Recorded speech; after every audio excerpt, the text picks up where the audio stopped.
Assalamualaikum warahmatullahi wabarakatuh. Halo pemirsa, bahagia sekali saya Wrida Marianti hadir menjumpai Anda dalam podcast persembahan dari Biro Pengembangan Infrastruktur Wilayah dan Pembiayaan Pembangunan Setda Daerah Istimewa Yogyakarta. Luar biasa sekali, saya bersama dengan para narasumber yang luar biasa. Ada Pak Tri Saktiana, Asisten Perekonomian dan Pembangunan Setda Daerah Istimewa Yogyakarta. Pak Tri, sehat? Alhamdulillah sehat, bahagia, tentrem, ayam, rezekinya oke. Amin, luar biasa Pak Tri. Berikutnya ada Pak Amir Syarifuddin, Wakil Ketua Komisi C DPRD DIY. Pak Amir selalu menggebu-gebu? Enggak, biasa-biasa. Oh. Gimana sehat, Mbak? Sehat, Alhamdulillah. Yeah.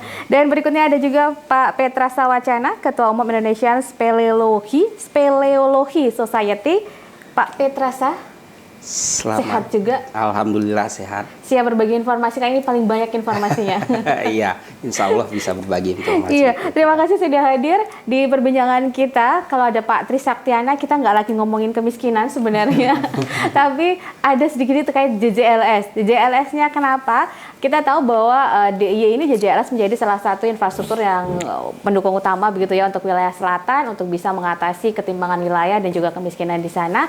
Tetapi di kawasan selatan ini juga ada kawasan Kars yang juga menjadi kawasan penting di daerah istimewa Yogyakarta. Ini juga kawasan Kars Gunung Sewu ini juga memerlukan perlindungan juga. Nah, seperti apa? Kita akan berbincang lebih jauh dengan ketiga narasumber kita. Ke Pak Tri dulu. Pak Tri, mungkin secara umum terkait pengembangan dan JJLS di daerah istimewa Yogyakarta sendiri ini seperti apa sebenarnya?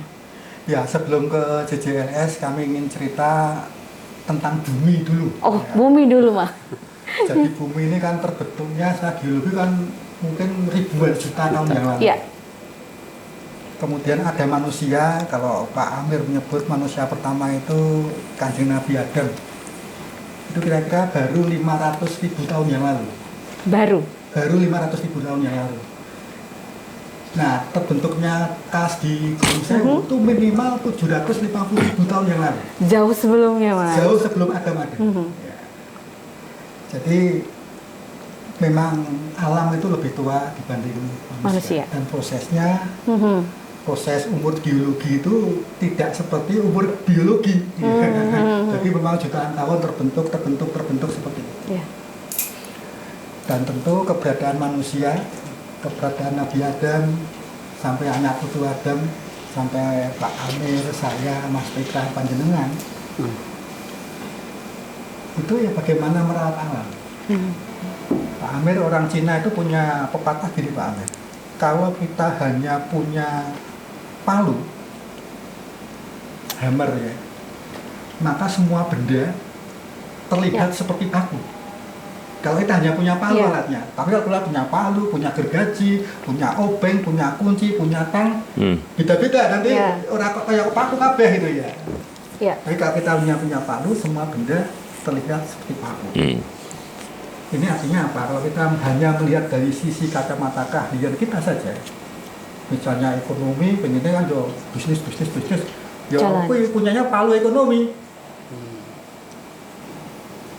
dipukul seperti paku ekonomi gitu kan ya. Sementara orang akademisi kajian. DPR poker. Tiket ya Mas. Iya. Kayak gitu. Gak apa-apa, biar aja. Kan itu bagian dari bagian dari pembelaan kepada masyarakat. Termasuk pula yang seneng gua terus.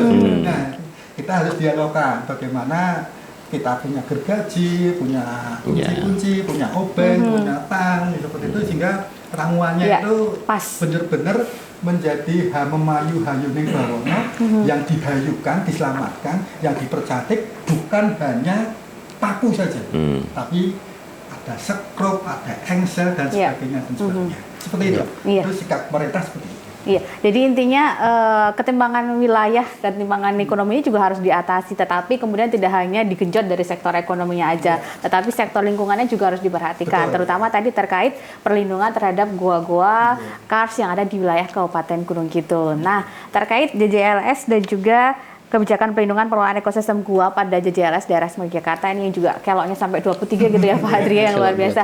Nah, ke Mas Petra dulu. Mas Petra, untuk KARS di DIY ini sendiri sebenarnya seperti apa? Mungkin yang di jalur JJLS ini kondisinya seperti apa dan kenapa sih harus sampai benar-benar dilindungi selain penjelasan Pak Trisaktiana yang memang sudah ada sebelum Adam tadi?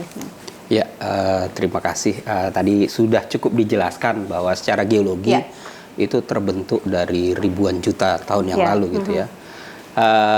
Kars itu sendiri sebenarnya itu satu fenomena yang unik gitu ya. Kebetulan Jogja itu punya gitu ya, Kars Gunung Sewu gitu ya. Nah, kawasan Kars itu punya dua keunikan. Pertama exokars dan endokars. Jadi kawasan Kars itu memang terbentuk karena proses alamiah pelarutan dari batu gamping yang terlarutkan oleh air. Nah, di wilayah kita tropis ini kan cukup curah hujannya. Nah, kawasan Kars di Gunung Sewu ini ada dua bentukan exokars yang paling baik di dunia bahkan gitu ya, hampir sama dengan di Cina gitu ya. Itu di Wonosari itu ada, kalau kita lihat Bukit Kerucut gitu ya. Kemudian ada Dolena, cekungan-cekungan yang kecil sampai yang besar gitu ya. Terus ada penghubung antara permukaan dan bawah permukaan, itu biasanya ditunjukkan dengan gua-gua kecil atau ponor gitu ya. Kemudian di dalamnya itu menyimpan, jadi proses pelarutan air itu membawa air ke dalam permukaan dan membentuk satu sistem sungai bawah tanah, sistem perguaan. Nah, itu kenapa Jogja itu sebenarnya kalau dari data terakhir gitu ya, sudah 770 gua yang terdata. Saya mungkin baru masuki sekitar 60-an gua gitu ya selama saya berkecimpung di Kars Gunung Sewu, dalam berkecimpung di urusan speleologi gitu ya. Nah, sebenarnya yang menarik sekarang ini trennya berubah di dunia gitu ya. Karena Kars itu kebetulan saya waktu tahun 2005, 2000 sampai 2010 itu terlibat aktif yang proyek Bribin dengan Jerman gitu ya. Waktu itu Prof. Nitzman gitu ya dari Jerman, dari Karlsruhe University datang. Nah, kebetulan kami yang menjadi pendamping speologinya, saya dulu di Jogja itu di Asintia Kunyata Speological Club sebelum saya menjabat di ISS ini. Nah, di Indonesia itu ada klub speologi tertua dari tahun 80-an berdiri gitu ya, tahun 84 gitu. Itu namanya Asintia Kunyata Speological Club. Nah, di situ kita banyak mahasiswa zaman dulu ya, sampai sekarang itu banyak mahasiswa yang kita belajar masuk gua sampai lebih dari, kalau yang saya sendiri rasakan itu lebih 50 sampai 60 gua yang sudah dimasukin gitu di kawasan Kars Gunung Sewu. Artinya sebenarnya trennya itu sekarang berubah gitu karena Cina itu melihat potensi cadangan air dunia itu ada di kawasan Kars Cina. Nah, di Indonesia ini memang talik ulur ya antara kebijakan perlindungan dan pemanfaatan. Tapi ketika di luar sana kawasan Karsnya itu benar-benar menjadi sentral bagi perlindungan gitu, sehingga nilai-nilai manfaat lain yang diangkat gitu, seperti konteks karbon gitu ya, konteks. Nah, ini konteks wisata gitu tadi ya. Nah, ini yang mesti harus dipadukan sehingga kawasan Kars itu dilihat bukan sebagai objek yang eksploitasi, tapi bagaimana objek yang bisa memberi kehidupan di masa yang akan datang ya. Menjadi pilar dari karena kalau di beberapa wilayah itu kawasan Kars itu adalah benteng terakhir sumber daya alam yang harus dijaga. Ya, jadi memang keberadaannya sangat penting gitu ya Mas ya. Jadi tidak boleh sampai kemudian dieksploitasi aja, tetapi juga harus bagaimana dijaga keberlanjutannya. Pak Tri, sebelum ke Pak Amir, ini kemudian tadi kan sudah menjelaskan banyak ya bahwa memang ada kepedulian dan juga tetap akan menjaga kawasan Kars ketika membangun JJLS untuk meningkatkan ekonomi warga. Gambaran realnya terhadap perlindungan kawasan Kars yang dilakukan Pemda DIY ini gambarannya seperti apa misalnya? Tentu kami dengan UPD terkait termasuk dari Biro PIWP ini memerlukan data dan informasi, sehingga kami gandeng Mas Petra dan kawan-kawan untuk membantu kami Ya. mengidentifikasi titik-titik mana yang merupakan gua-gua yang perlu kita lestarikan. Kemudian ketika sudah ada infrastruktur, Ya. ternyata baru di titik itu kita temukan Ya, ada setelah baru. ada gua, ya treatmentnya seperti apa. Misalnya nanti barangkali ada ketentuan pengalian jalur, misalnya, Ya. tapi kan itu mahal, Mas. Iya. Mungkin yang ya agak murah ketika lewat situ ada ketentuan batasan tonase gitu ya, tonase. Ben truk gede itu nggak boleh lewat di situ, yang tonasenya tinggi-tinggi nggak boleh lewat di situ, yang berat-berat nggak boleh lewat di situ. Yang besar tapi enteng nggak apa-apa, Pak. Ya, tapi kadang-kadang orang tuh truknya kecil tapi Muatannya. lebih banyak baik ketoknya tronton Pak besar. Pak Tri itu kecil tapi berat ini. Karena banyak lagu. Ya, itu.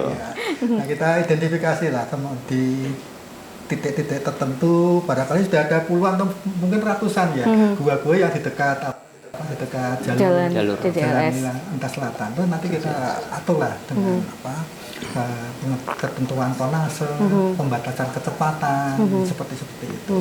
Yang jelas perlu ada keseimbangan Ya.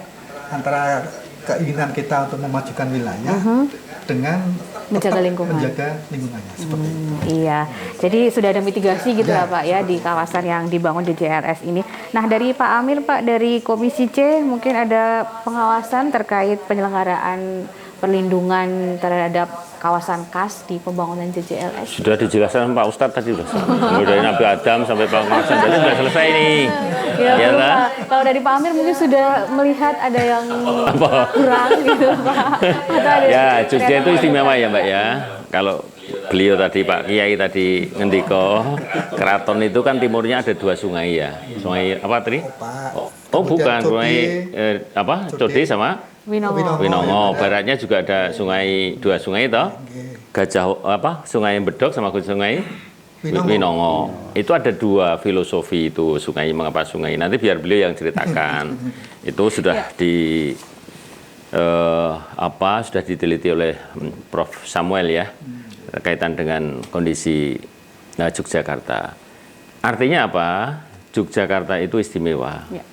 Antara keseimbangan, Pak Tri tadi mengatakan at-tawazun, keseimbangan tadi beliau itu Pak Ustadz ini, itu harus seimbang, merawatnya harus begitu. Ya. Nah ini sudah diberikan contoh oleh para pendahulu kita, para leluhur kita itu. Nah di DIY ini kaitan dengan perlindungan daerah khas itu ada pertanyaan yang memang teman-teman itu sejak awal. Ini kan daerah yang dilindungi mulai dari perda dan sebagainya, undang-undang. Tapi kan ada proyek yang sangat penting yaitu proyek strategis nasional. Ya Mas ya. Maka ditabrak saja gunung-gunung itu. Berarti pernah kita ingatkan, pernah nggak ini di geolistrik kalau dalamnya ada gua dan lain sebagainya. Ternyata kan ada ditemukan itu.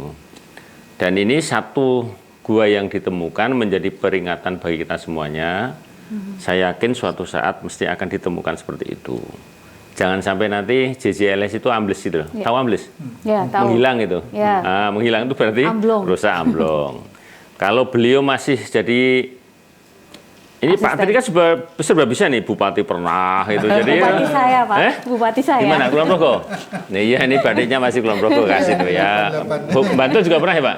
Pernah lah, kurang piye toh, nggak pernah kampanye tapi jadi bupati ya. Ini orang-orang ngomong namanya Tri 3 sakti, udah sakti ini lebih dari 3 itu. Iya. Gitu loh. Nah artinya apa? Sampai mana tadi? Lali, Bantul, Pak. Untuk Bantul. Oh, nah, artinya kan perlu ada keseimbangan Mitigasi tadi, lagi yang penyeimbang kaitan dengan proyek-proyek strategi nasional itu. Saya tahun 85 Mas, beliau Mas apa itu? Petra. Mas Petra. Saya masuk di Gua Cerme pertama. Iya. Gua Cerme itu 85 saya masuk ya. Masih ada orang yang asik bertapa, saya tanya dengan juru kunci, itu berapa lama itu? Baru 1 bulan, itu berapa? Itu lama banget, jadi masih ada ular dan sebagainya. Sekarang ular sudah hilang semuanya. Perlu ada keseimbangan, itu yang penting.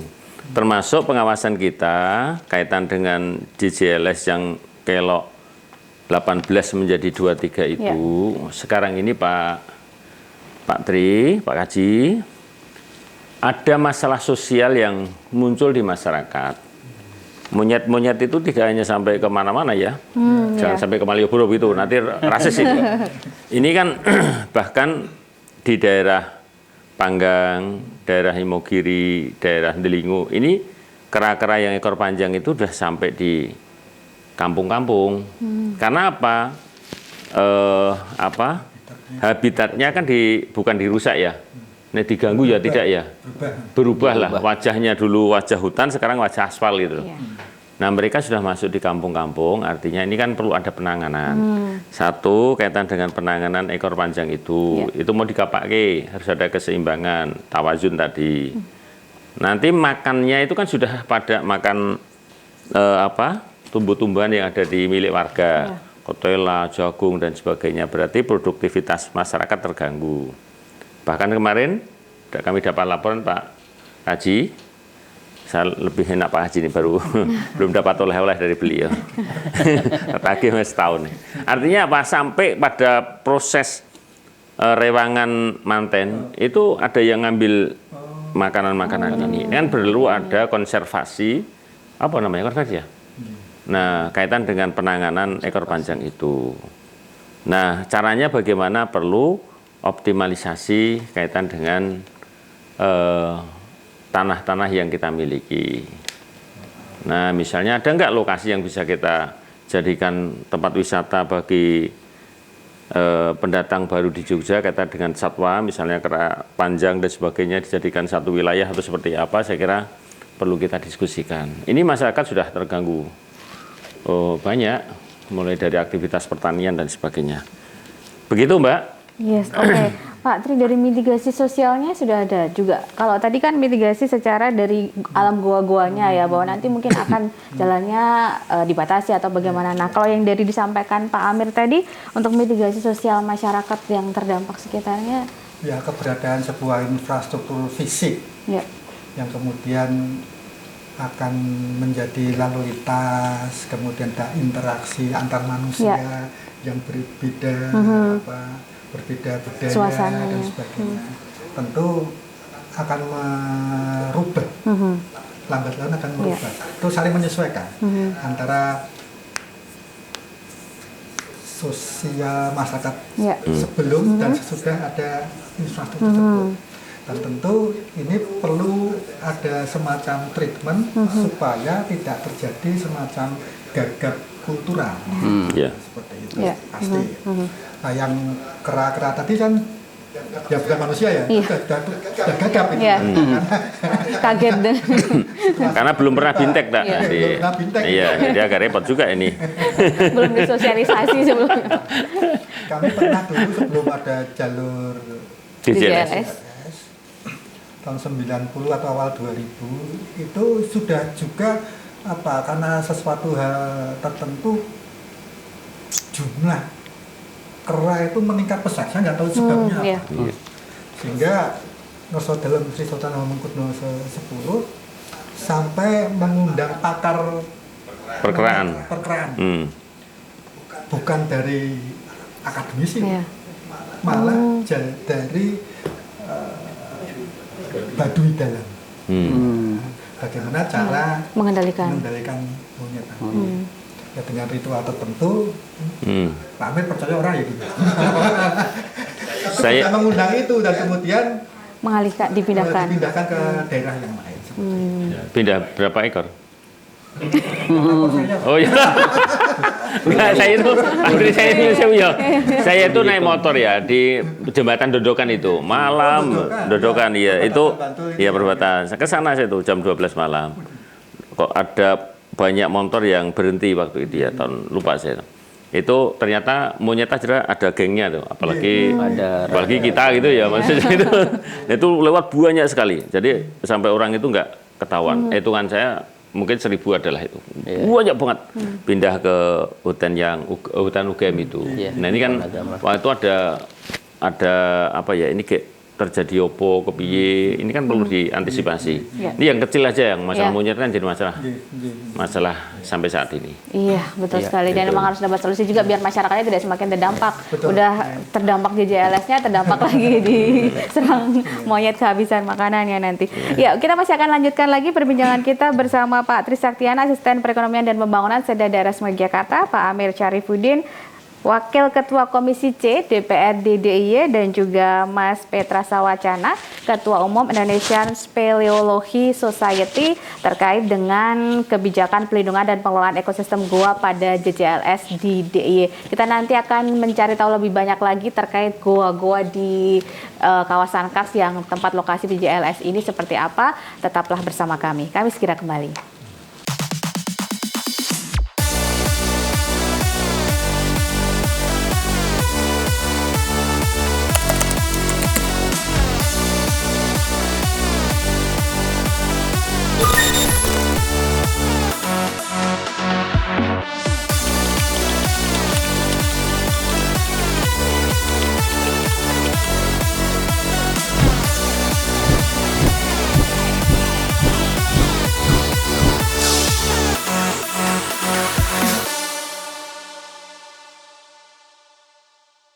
Ya, pemirsa, Anda masih bersama kami dalam podcast persembahan Biro PIWP 2 Seda DIY, Biro Pengembangan Infrastruktur Wilayah dan Pembiayaan Pembangunan Seda Daerah Semoga Jakarta, terkait dengan kebijakan pelindungan dan pengelolaan ekosistem goa pada JJLS di Daerah Istimewa Yogyakarta. Tadi sudah pada dampaknya, tidak hanya kemudian bagaimana kondisi secara fisik goa-goa yang menjadi di kawasan Kars ini bisa terlindungi, tetapi kemudian juga ada muncul masalah ekosistem yang di sekitarnya ternyata juga terdampak dan bisa juga berdampak pada manusia. Nah, Mas Petra, ini tadi hubungannya dengan kawasan Kars yang selama ini mungkin banyak dimanfaatkan dari makhluk hidup, tidak hanya manusia. Ini sendiri kemudian dengan banyaknya monyet ekor panjang tadi seperti apa sebenarnya? Ya, Ketika terdampak.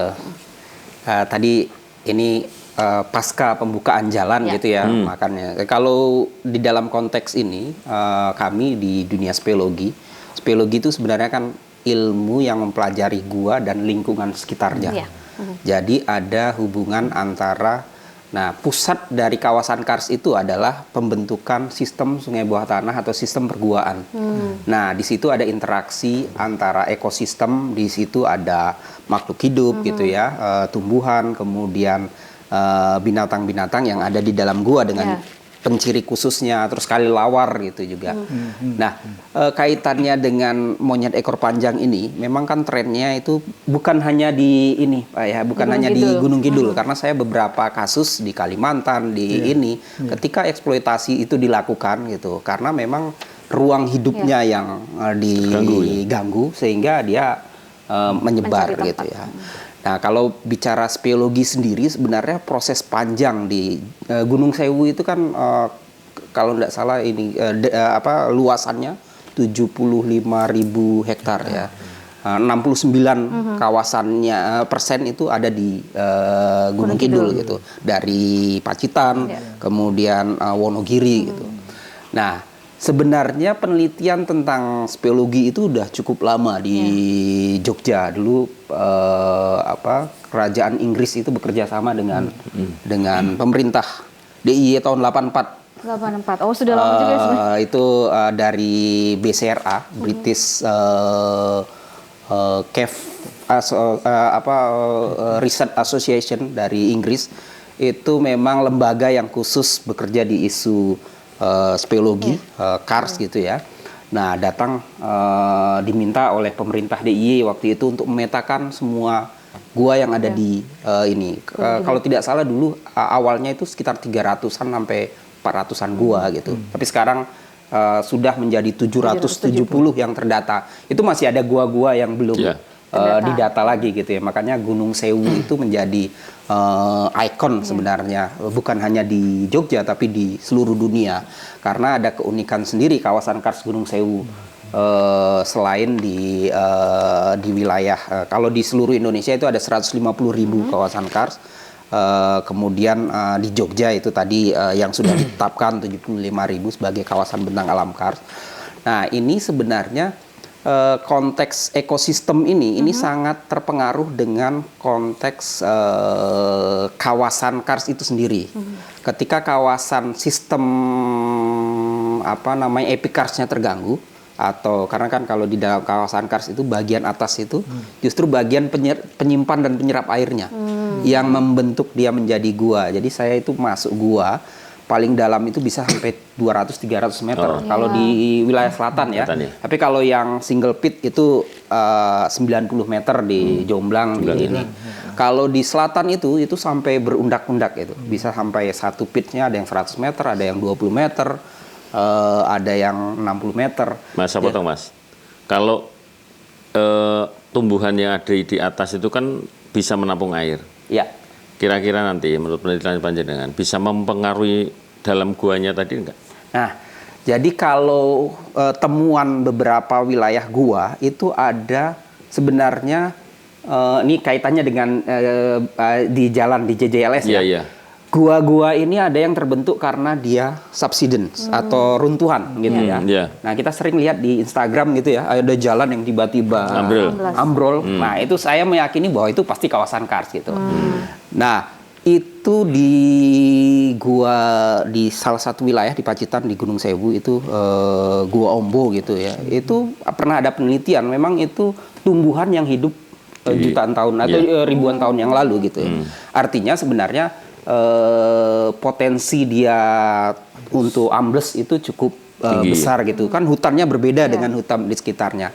Tapi kalau kaitannya dengan tadi itu memang selain Kars itu menyimpan air, tumbuhan itu kan jeda untuk dia menyerapkan air gitu ya, sehingga sebagai penopang. Agak berbeda dengan konteks kasusnya kalau di geologi itu kan wilayah-wilayah longsor tinggi itu kan wilayah-wilayah yang batuannya memang plastis gitu ya, atau yang mudah lapuk gitu ya.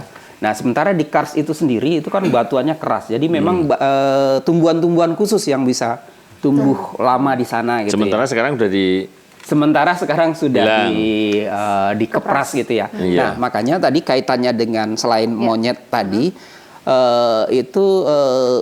perlu diidentifikasi nih mana gua-gua, karena kan saling terhubung, ada sekitar 130 gua atau 300 gua gitu ya yang kalau ditelusuri sampai ke ini yang ada di sekitarnya JJLS gitu. Kebetulan yang kemarin gua stalaktit stalagmit karena itu gua baru jadi tidak ada namanya, diberi nama stalaktit stalagmit, itu langsung di atasnya gitu ya.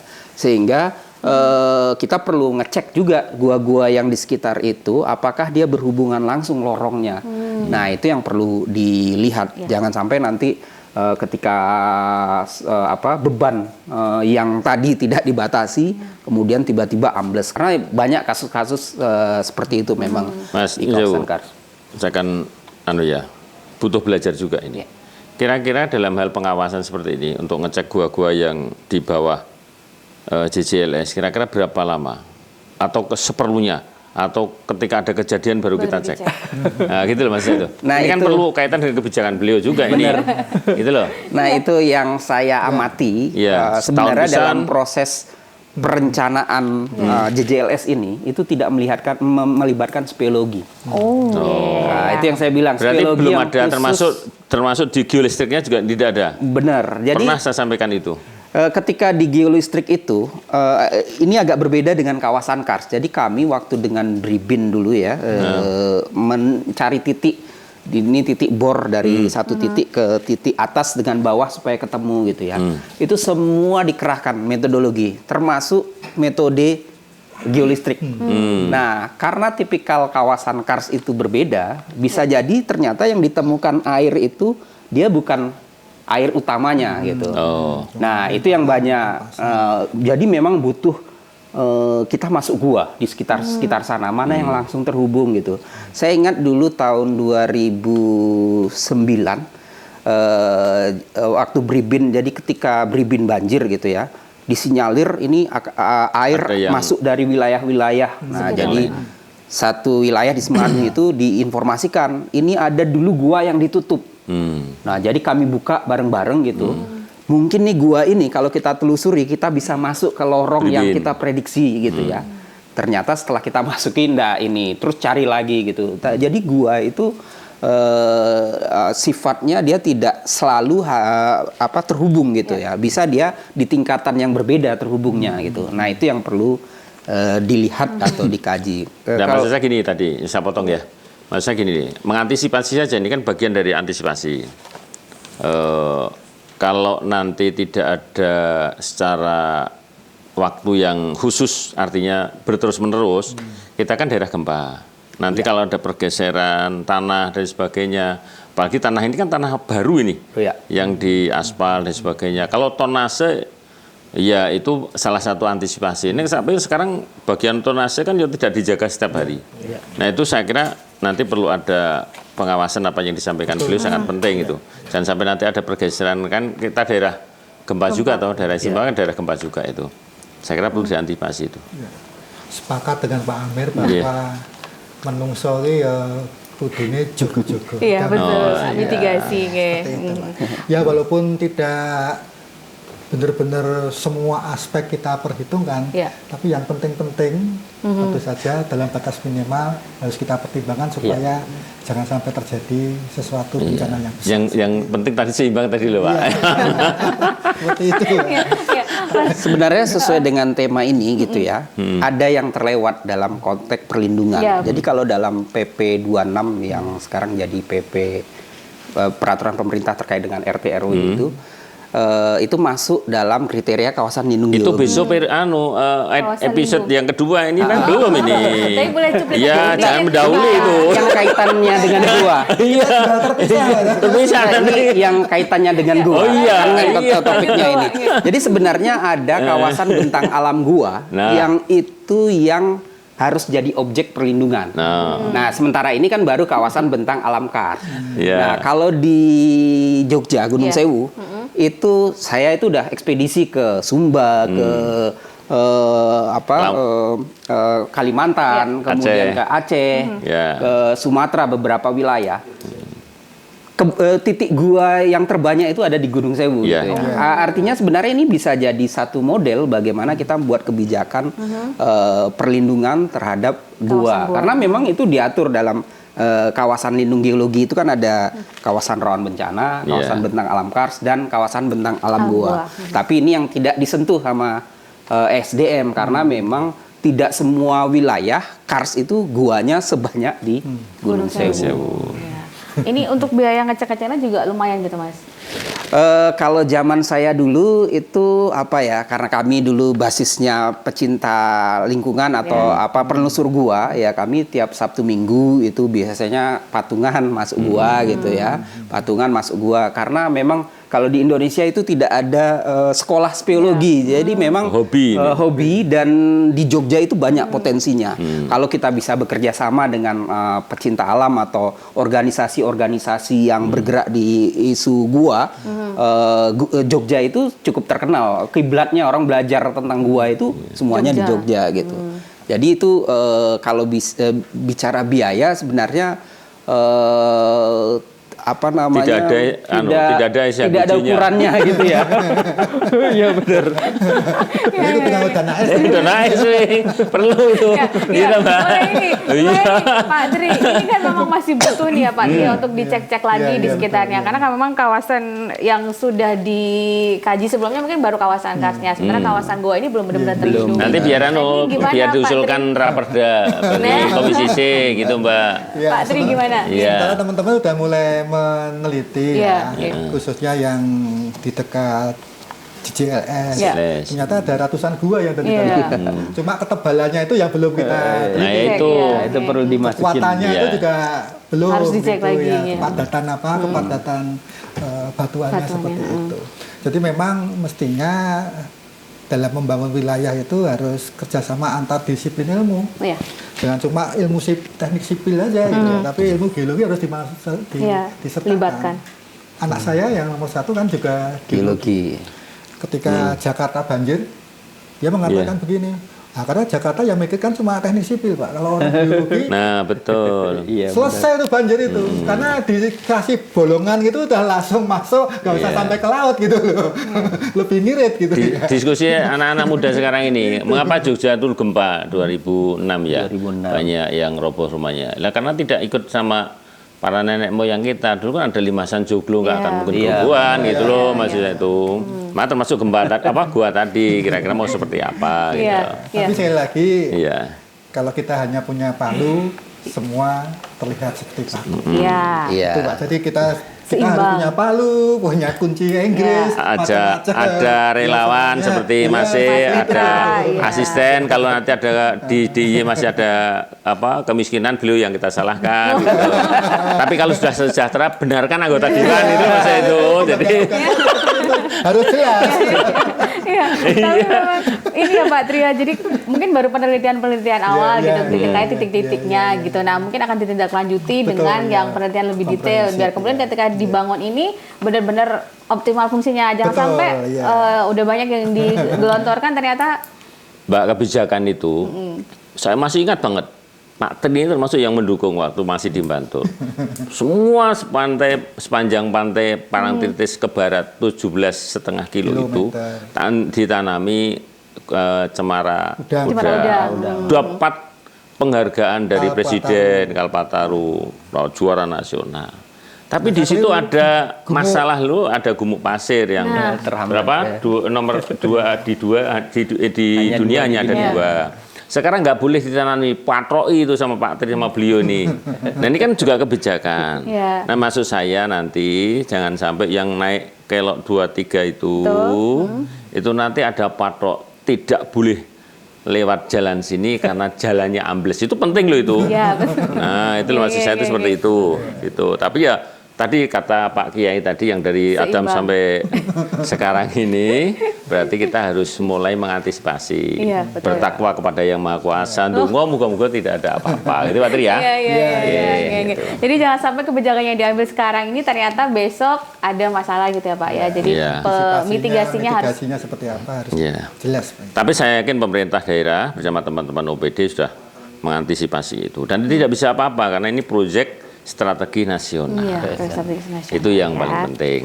Iya, baik. Kita masih akan Betul. lanjutkan lagi perbincangan kita bersama Pak Tri Saktiana, Asisten Perekonomian dan Pembangunan Setda DIY, dan juga Pak Amir Syarifuddin, Wakil Ketua Komisi C DPRD DIY, dan juga Mas Petra Sawacana, Ketua Umum Indonesian Speleology Society. Ini adalah pemerhati gua dan lingkungan, para ahli gitu ya, para ahli gua dan lingkungan terkait dengan kebijakan pelindungan dan pengelolaan ekosistem gua pada JJLS di Daerah Istimewa Yogyakarta.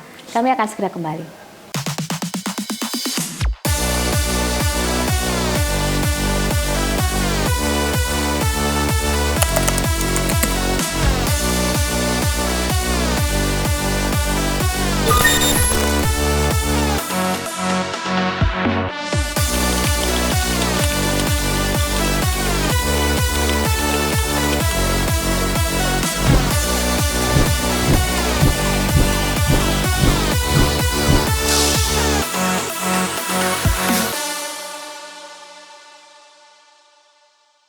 Ya, pemirsa, Anda masih bersama kami di podcast persembahan Biro Pengembangan Infrastruktur Wilayah dan Pembiayaan Pembangunan Setda Daerah Istimewa Yogyakarta terkait kebijakan pelindungan dan pengelolaan ekosistem gua pada JJLS di Daerah Istimewa Yogyakarta. Bersama Pak Tri Saktiana, Asisten Perekonomian dan Pembangunan Setda Daerah Istimewa Yogyakarta, Pak Amir Syarifuddin, Wakil Ketua Komisi C DPRD DIY, dan juga Mas Petra Sawacana, Ketua Umum Indonesian Speleology Society. Pak Tri, terkait tadi kan masih banyak ya PR-nya, titik-titik gua di sekitarnya yang masih perlu diteliti lebih lanjut juga.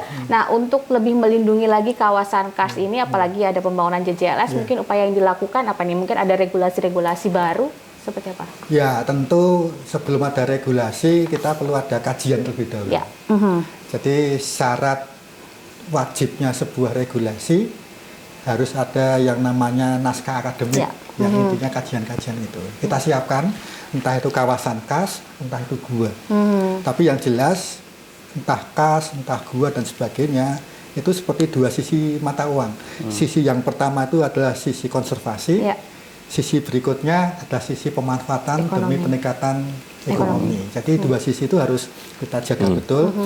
Hanya konservasi tanpa pemanfaatan, nanti manusia yang tidak sejahtera ini pasti merusak juga. Iya.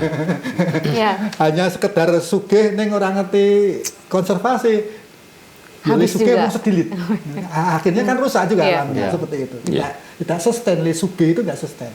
Jadi kita siapkan, entah itu nanti regulasinya dalam wujud perda dari inisiatif dewan ataupun perda inisiatif eksekutif, monggo saja, ini ruangnya ruang yang sangat cair. Monggo dukungan Pak Amir kalau misalnya tahun 2026 ingin membuat perda inisiatif tentang gua dan ekosistem gua, kami sangat mendukung dari sisi eksekutif. Berbagi Iya. Iya, gimana Peran Pak Amir? seperti itu. Ada kemungkinan membuka regulasi untuk kemudian bisa lebih melindungi kars dan gua? Ya mungkin dan harus. Nanti kan masing-masing komisi punya hak inisiasi untuk membuat raperda inisiasi itu. Kalau nanti memungkinkan dan tadi sudah ada NA dan sebagainya kan lebih enak. Apalagi kita kan punya kewajiban untuk menjaga alam, toh, Mbak. Ya, betul. Alam dijogo, diperbaiki, dirawat. Kan menjadi taman toh. Kita itu kan taman. Taman DIY ini dijaga, disirami, terus nanti tumbuh JJLS, Ya. nanti perlu ditanami bunga dan sebagainya. Itu namanya taman. Taman DIY itu harus kita jaga semuanya. Nah, salah satu yang menjaga dengan perda. Tadi beliau sudah ngendiko kaitan dengan gua dan sebagainya. Saya kira ini menjadi masukan bagi kami. Ya.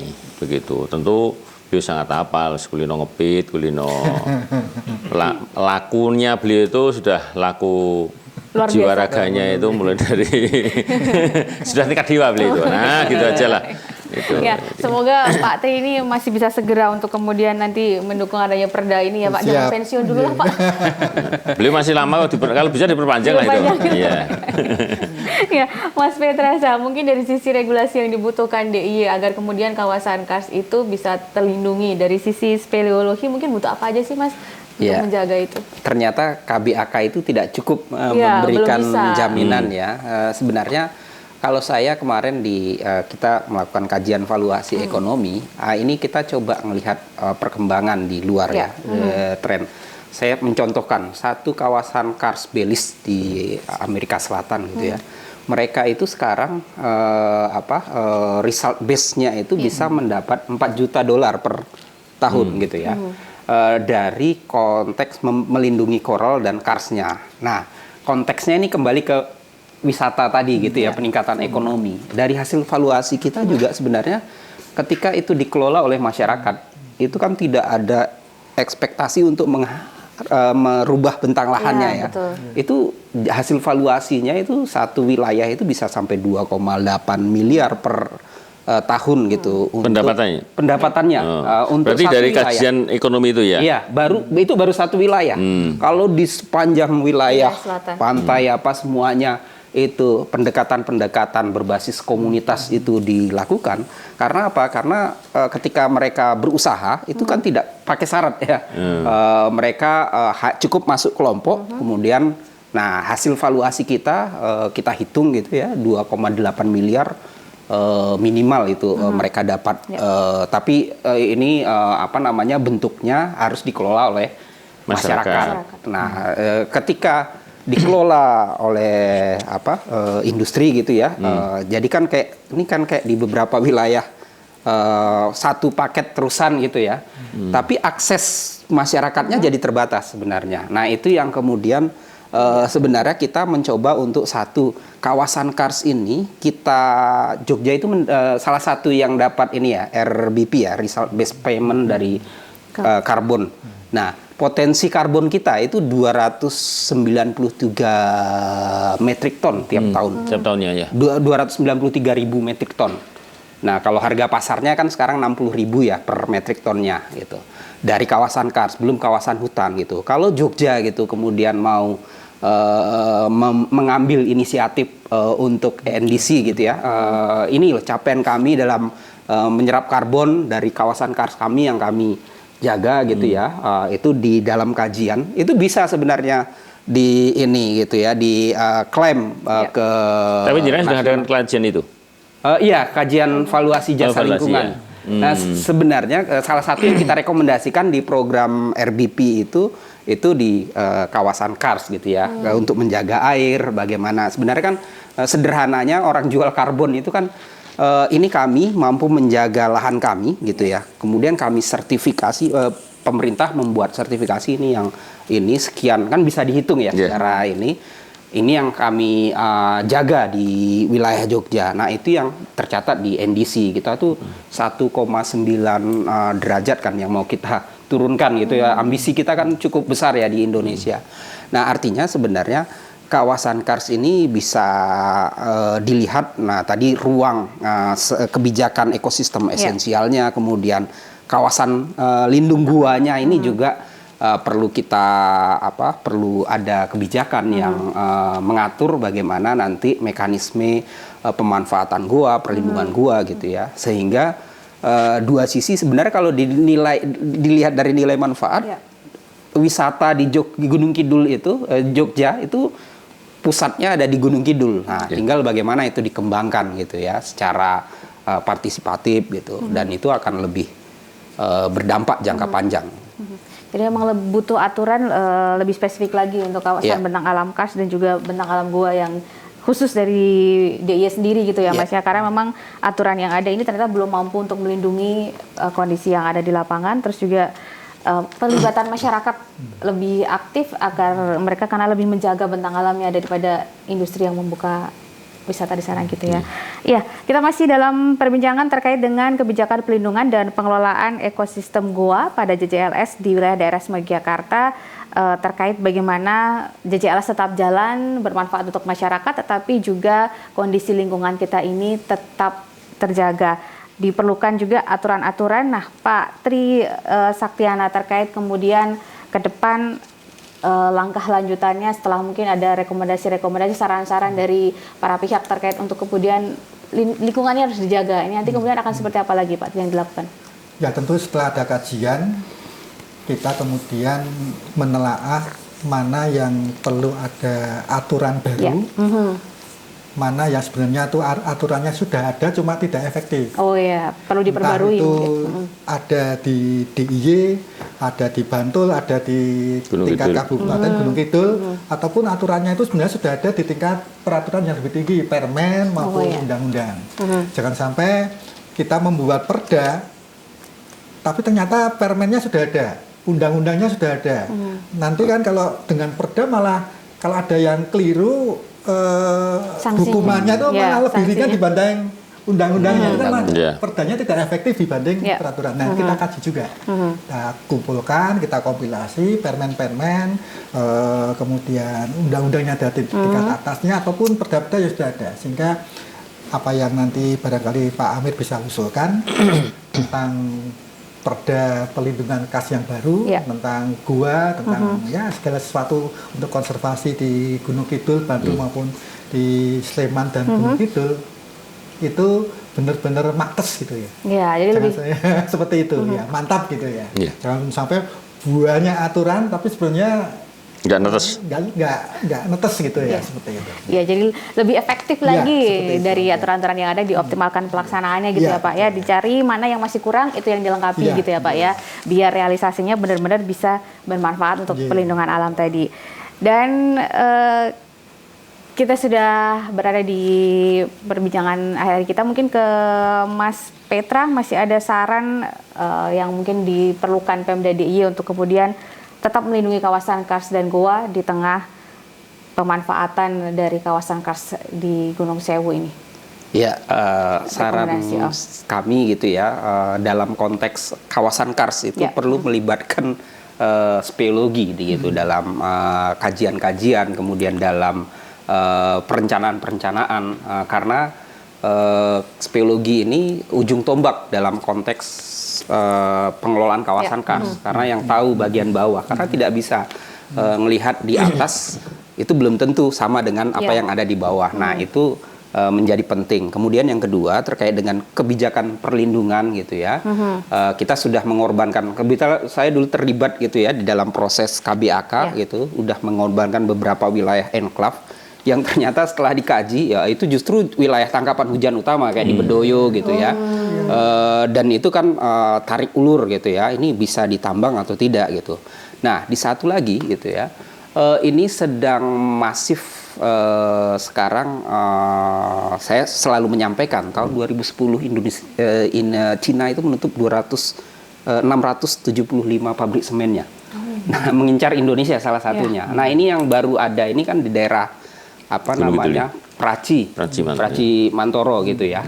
Nah, ketika ada satu berdiri gitu, dia akan mensasar ke yang lainnya. Makanya konteks pengurangan luasan ini sebenarnya kalau saya udah dari zaman selalu jadi saksi ahli speologi di kasus-kasus ini pabrik semen gitu ya. Itu memang proyeksinya wilayah selatan itu menjadi target ke depan gitu ya. Tapi sebenarnya bukan karena kita kurang semen, karena justru kita selalu kebanjiran semen gitu ya. Nah, ini yang patut diwaspadai, bagaimana DIY gitu ya bisa memproteksi kawasan karsnya, tapi lebih menguatkan di sektor pariwisatanya gitu ya. Sehingga apalagi dengan JJLS ini kan akses wisata itu sudah cukup mudah gitu ya. Nah, termasuk tadi konservasi di wilayah-wilayah atau menghutankan wilayah-wilayah UGM itu kan juga cukup sukses ya membuat hutan wanagama gitu ya. Sebenarnya kita butuh memindahkan itu dan harus ada kebijakan yang bisa mengontrol itu. Jadi tetap harus ada aturan yang bisa menjaga gitu ya, agar jangan sampai kemudian eksploitasinya tetap jalan di kawasan tersebut. Pak Amir, mungkin ada saran-saran lebih lanjut terkait kebijakan perlindungan dan pengelolaan ekosistem gua pada JJLS di DIY? Ya, proses pembangunan fisik itu tidak bisa dinafikan. Ini sudah terlaksana, tinggal kita menjaga saja alam kita itu. Nanti tadi yang disebutkan Mas itu, salah satunya adalah bisa menambah wisata edukasi, wisata ilmiah yang melibatkan masyarakat. Tentu kami DPRD bersama pemerintah daerah yang hadir beliau, Pak Trisakti, tentu akan menerima masukan dari Mas Petra. Mungkin kita buat aturan, mungkin kaitan dengan penjagaan dan sebagainya. Mari kita jaga di ini menjadi taman surga bagi masyarakatnya, bagi wisatanya. Ya, salah satunya adalah menyiram, memupuk, termasuk merapikan. Gitu ya. Iya, menjaga biar kemudian tetap bisa dimanfaatkan, tapi tidak sampai merusak alam. Pak Tri, komitmennya lebih lanjut? Ya, kita perlu mendorong untuk literasi dan edukasi. Baik untuk masyarakat setempat, termasuk untuk jajaran birokrasi kita. Karena literasi dan edukasi itu juga memuaskan hasrat kita sebagai manusia yang utuh. Itu juga merupakan kenikmatan sendiri. Sebelum nanti kita melangkah ke hal-hal yang konkret, pembangunan yang lebih bermanfaat untuk masyarakat. Termasuk, Mbak, nasihat-nasihat para peninggalan leluhur kita itu perlu kita kaji. Banyak sekali yang ada di daerah istimewa Yogyakarta dan sekitarnya. Begitu. Di Sragen itu ada nama gunung apa, Pak? Kemukus. Loh, itu ada sejarahnya gitu loh. Kemukus itu mencari pesugihan. Di sana itu kalau dicari gasnya terbaik, garamnya terbaik, manuk kututnya saya terbaik loh itu. Itu namanya pesugihan. Itu kan sejak zaman dulu. Nah, pesugihan itu bahwa itu adalah potensi alam Indonesia, bukan yang lainnya gitu loh. Bukan pikiran-pikiran yang negatif gitu. Itu kan pesan-pesan para leluhur kita. Termasuk di daerah istimewa Yogyakarta ini yang kearifan-kearifan lokal dari masa lalu gitu lah ya Pak ya, harus dipertahankan. Digali lagi bagaimana menjaga alam itu tetap lestari, tapi tetap kita bisa memanfaatkannya untuk kesejahteraan masyarakat. Jadi tentu Pak Amir, terima kasih banyak waktunya, terima kasih sharingnya Pak Tri Saktiana dan juga Mas Petra, terima kasih banyak informasinya untuk kita semuanya.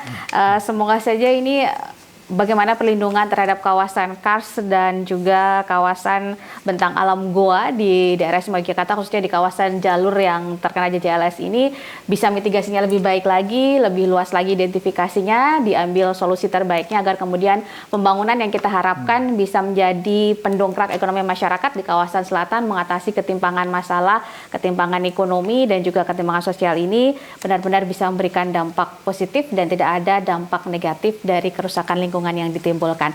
Terima kasih, demikian perbincangan kita dalam podcast persembahan Biro Pengembangan Infrastruktur Wilayah dan Pembiayaan Pembangunan Setda DIY. Saya Rina Marianti mohon diri. Wassalamualaikum warahmatullahi wabarakatuh. Waalaikumsalam warahmatullahi wabarakatuh. Terima kasih. Terima kasih Pak. Terima kasih Pak Tri.